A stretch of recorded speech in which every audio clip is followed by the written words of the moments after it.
현재 일본의 스가 총리가 연임을 거부하고 총리직을 내려놓기로 결정하면서 차기 일본 총리가 누가 될 것이냐가 초미의 관심사로 떠올랐으나 결국 기시다 후미오 전 외무상이 당선됐습니다. 4명의 후보 중 가장 앞섰다고 평가됐던 인물은 고노다로 전 외무장관과 아베 신조 전 총리가 적극 지원하는 것으로 알려진 다카이치 사나에 전 총무상이었지만 예상을 뒤엎고 기시다가 당선됐습니다. 그런데 극우 성향을 가진 것으로 알려진 이 정치인이 며칠 전 열린 총재선거 토론회에서 독도에 대해 막말을 쏟아냈습니다. 그런데 이 발언이 전해진 직후 노무현 전 대통령이 일본과 전쟁까지 불사했었던 사건이 큰 주목을 받고 있는데요.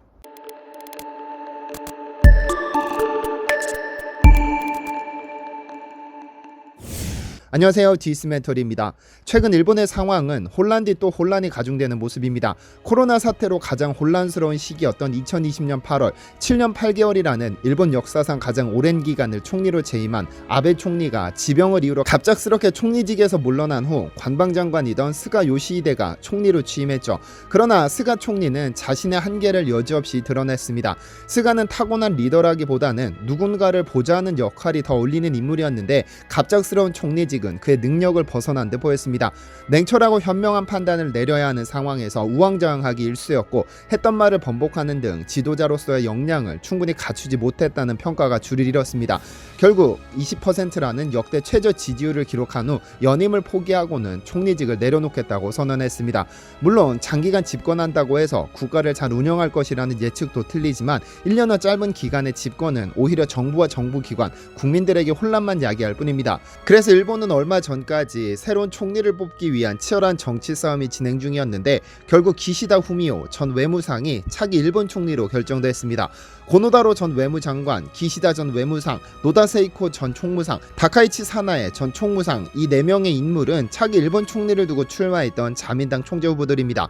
얼마 전 일본에서는 외교, 안보, 환경, 에너지 분야를 두고 4명의 후보가 각자 입장을 밝히는 토론회가 있었는데요. 이 자리에서 한국에 대고 외교, 특히 독도에 대한 막말이 쏟아져 내렸는데요. 이 4명의 후보 중 가장 많이 알려진 인물이자 가장 유력하다고 보였던 인물은 아무래도 고노다로 전 외무장관일 텐데요. 일본 자민당 내 대표적인 온건파로 한국을 잘 이해하는 소수의 친한파 정치인이자 일본 의원으로는 처음으로 한국어 홈페이지를 스스로 개설할 정도로 새로운 한일 우호 교류에 각별한 관심을 기울이는 차세대 정치인. 이는 2000년대 초반 한국 언론에서 일본의 한 정치인에게 내린 평가입니다. 바로 고노다로라는 정치인이죠. 그는 한때 한일 간 새로운 시대를 만들어가는 것은 우리 젊은 세대의 책임이라면서 한일 교류를 확대해야 한다고 강력하게 주장하던 인물입니다. 그런데 고노다로 장관은 어느 순간 대표적인 망언 제조기로 탈바꿈했습니다. 한국 대법원에서 일제 강제징용 배상 판결에서 시작된 외교 갈등이 일본의 반도체 장비 수출 규제로 이어지는 과정에서 여러 막말을 쏟아내면서 한국에서 미운 털이 박힌 인물이죠. 그런데 의아하게도 그는 고노 요헤이 전 관방장관의 장남입니다. 그가 바로 일본군 위안부 문제 개입과 강제성을 인정한 고노다마의 주인공이죠. 대표적인 친한파에서 대표적인 혐한 정치인으로 바뀐 그가 스가 총리 후임으로 출마했는데요. 이번 토론에서 고노 후보는 독도와 관련해 일본 주장을 확실히 국제사회에 보여주는 것이 중요하다면서 정보전에서 지면 싸움에서 이길 수 없어 세계를 향해 정보를 공개해야 한다고 주장했죠. 이미 시마네 현이 다케시마의 날을 지정한 것이나 연이은 정치인들의 다케시마 발언, 그리고 도쿄올림픽 홈페이지에 독도를 떡하니 일본 영토로 표기하는 만행 외에 어떤 추가적인 시도를 해야 하는지는 쉽게 이해되지 않는 부분이지만 그는 이렇게 주장했습니다. 그리고 두 번째 발언은 기시다 후보가 나섰는데 이 정치인은 좀 다른 차원의 주장을 했습니다. 독도 문제와 관련해 종래부터 국제사법재판소에 제소하려는 몇 번의 시도가 있었다면서 한국이 응하지 않아 재판으로 가지는 않았다고 말했습니다. 즉 독도 영유권 문제와 관련해 한국과 일본이 싸울 것이 아니라 유엔 최고법정의 국제사법재판소의 판결을 받아야 한다는 취지였죠. 그런데 일본이 그렇게 주장하는 독도 영유권에 대해서 한국과 일본은 국제사법재판소에 갈 일은 없습니다.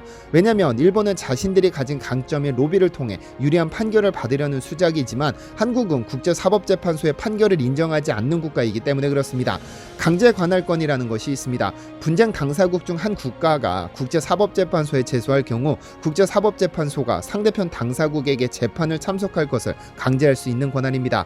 그런데 이 강제관할권을 수용한 국가는 2021년 현재 유엔 가맹국의 3분의 1도 되지 않습니다. 그중 한 국가가 일본인데요. 많은 국가가 유엔의 강제관할권을 수락하지 않는 이유는 국가의 주권과 관련된 문제를 국제사법재판소에 맡기는 것이 과연 적절한가에 대해 회의적이기 때문입니다. 한국 역시도 1991년 국제사법재판소 가입 당시 강제관할권을 유보했기 때문에 우리 정부가 응하지 않으면 재판은 진행되지 않습니다. 그러나 기시다전 외무상은 국제 여론을 환기시키기 위한 카드로 이 국제사법재판소를 활용하자는 것입니다. 그런데 이 4명의 후보 중 눈에 띄는 인물이 한 명 있습니다. 바로 다카이치 사나에 전 총무상입니다. 4명의 후보가 전부 우익 성향을 보이지만 그중 가장 노골적인 우익 행보를 보이는 인물인데요. 다카이치의 경우 일본 최초의 여성 총리가 탄생할지도 모른다는 기대를 갖게 했었는데 여기에는 이유가 있었습니다. 바로 전 총리인 아베 신조가 그녀를 적극적으로 지원했기 때문이죠. 그녀는 현재 다케시마의 날 기념식에 차관급인 정무관이 가고 있는데 중요성을 부각시키기 위해서는 좀 더 높은 급이 참석해야 하고 한국이 독도에 더 이상 구조물을 만들지 않도록 강력하게 대응해야 한다고 주장했습니다. 그러면서 독도가 일본 영토라는 점을 다른 국가에 사는 사람들이 알 방법이 없으니 NHK 국제방송 등을 통해 일본 영토라는 설명을 지속적으로 해야 한다고 강조했죠. 뿐만 아니라 일제강점기 시절 조선인 강제동원에 대해서도 지난 2차 세계대전 때 일한 평화조약이 있기 때문에 조선인들은 당시 일본인으로서 전쟁 중에 활동했기 때문에 문제될 것이 없다는 망언을 쏟아냈고 군국주의의 성지인 야스쿠니 신사참배에 대해서도 반드시 참배하겠다며 극우 성향을 여지없이 드러냈는데요. 그런데 4명 중 단 한 명도 독도에 대해서는 일본 고유의 영토라는 주장을 감추지 않으면서 한국인들의 분노를 이끌어냈는데요.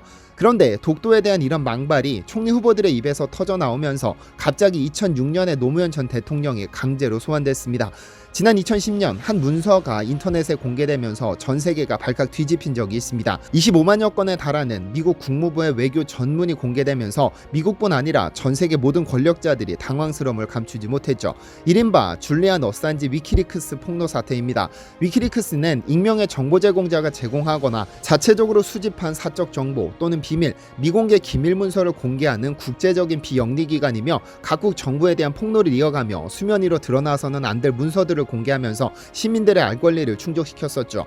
2006년 12월에 설립된 폭로 전문 웹사이트로 2007년 1월에 처음으로 웹상에 공개됐으나 설립 후 3년 동안 미국의 대표적인 폭로 매체 워싱턴 포스트가 지난 30년 동안 폭로한 것보다 더 많은 특종을 생산하면서 전례 없는 내부 고발 조직으로 급성장했죠.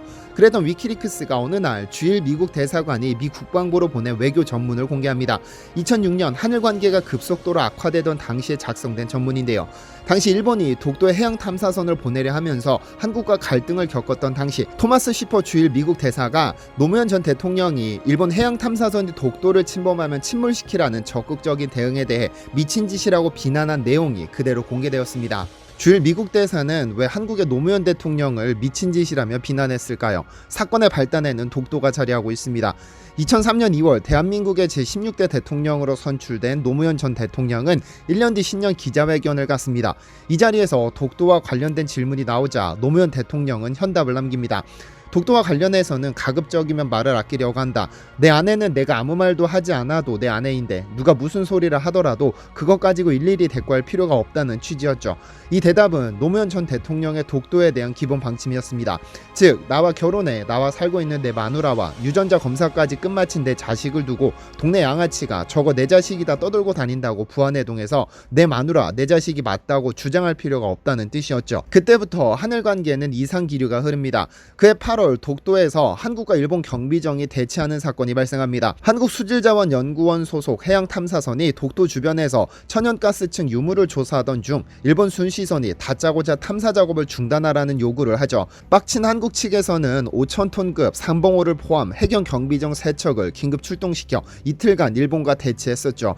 이 사건으로 일본이 독도에 가진 야욕이 만천하에 드러났는데요. 그러다 2005년 3월 16일 초대형 사고가 터집니다. 일본 시마네현이 100년 전 독도를 강제로 편입시킨 2월 22일을 다케시마의 날로 제정하는 조례안을 통과시킨 것이죠. 이 사건을 계기로 노무현 전 대통령은 이제 일본에게 조용하게 대응할 필요가 없다면서 이는 주권의 문제이고 동북아시아의 미래가 달린 문제이기 때문에 더 이상 가만히 두고 볼 수는 없다면서 단호히 대응하기 시작하죠. 그리고 2006년 4월 노무현 정부는 한국의 배타적 경제 수용 내에 있는 동해바다 해저 지명을 국제수로기구에 등재하겠다고 밝혔습니다. 육지에는 산이 있고 분지가 있듯이 바닷속에도 산이나 분지가 있습니다. 이러한 바다산이나 바다 분지에다가 한국어 이름을 지어 국제적으로 통용시키겠다는 계획이었는데요. 이미 일본에서는 자신들이 배타적 경제 수역이라 부르는 해역 내 주요 지형에 일본 이름을 붙이고 있었습니다. 우리가 이사부 해산이라 부르는 독도 인근의 해산과 울릉분지라고 부르는 울릉도 남단의 해저 분지를 두고 일본에서는 수뇨테와 스시마 분지라는 이름으로 통용시키고 있었는데요. 그런데 이미 1990년대 후반부터 이러한 작업을 진행한 까닭에 국제적으로 일본어로 된 해저 지명이 통용되고 있는데 한국이 이를 한국어로 바꾸겠다니 일본 내에서는 난리가 난 것이죠. 일본 정부는 외교 채널을 통해 한국 정부에 문제를 제기하더니 급기야 당시 일본 관방장관이던 아베 신조 전 일본 총리는 독도 주변에서 해양 조사를 하겠다고 나섭니다. 한국의 배타적 경제 수역 내에서 한국의 허가를 받지 않고 조사 활동을 하겠다는 뜻이었죠. 그리고 3월 18일 일본 해양보안청 해양탐사선 두 척이 동경을 출항했고 노무현 전 대통령은 만약 독도에 일본 탐사선이 접근하면 침몰시키라면서 강한 명령을 내렸습니다. 해경은 동해안에서 대기 중이던 5,000톤급 삼봉호를 비롯 총 18척의 선박을 출동시켰고 일본 측에서는 해상자위대 사령부 주도하에 독도와 가장 가까운 마이즈루항 앞바다에서 대규모 해상 군사훈련인 호위함대 집합훈련을 실시한다며 구축함 등 함선 20척, 해상자위대 병력 4,000명을 집결시키기도 했는데요. 자칫 한국과 일본 사이에 충돌을 넘어 전면전으로 확산될 수도 있는 심각한 상황이었습니다. 그리고 이틀 뒤 주일 미국 대사 토마스 시퍼는 야치쇼타로 외무성 사무차관과 면담을 시작합니다. 위키리크스가 공개한 전문에 따르면 시퍼 대사는 일본이 국제법의 허용 범위 내에서 권리를 행사하고 있다며 일본의 편을 드는 한편 한국에 대해서는 비합리적으로 행동하고 있다. 미국은 한국이 미친 짓을 하거나 중대한 문제를 일으키지 않을까 우려하고 있다고 비난했습니다. 이러한 발언으로 볼 때 노무현 전 대통령은 충돌을 불사하더라도 일본 탐사선을 침몰시킬 것을 주문했고 미국은 한일 관계가 파국으로 치달을까 상당히 껄끄러워했다는 점을 알 수 있습니다. 그러나 결국 일본의 해양 탐사는 일어나지 않았습니다. 당시 백악관 국가안보회의 NSC 아시아 담당 국장이던 빅터 차는 한국 정부에게 자제할 것을 당부했으나 한국 정부에서는 아베 신조 관방장관이 자제하지 않으면 무력 충돌도 불사한다는 메시지를 일본에 전달할 것을 요구했습니다. 이 사건 직후 총리로 선출된 아베 신조는 당시 사건을 회상하며 한국 대통령이 한국 경비정의 경고 사격 명령을 하달했고 우리 정부는 총격전을 우려해 탐사 활동을 중단했다고 밝히기도 했습니다. 결국 한국과 일본 사이에 무력 충돌이 발생하지는 않았으나 만약 그랬다면 한국과 일본은 전쟁을 했었을까요? 시청해주셔서 감사합니다.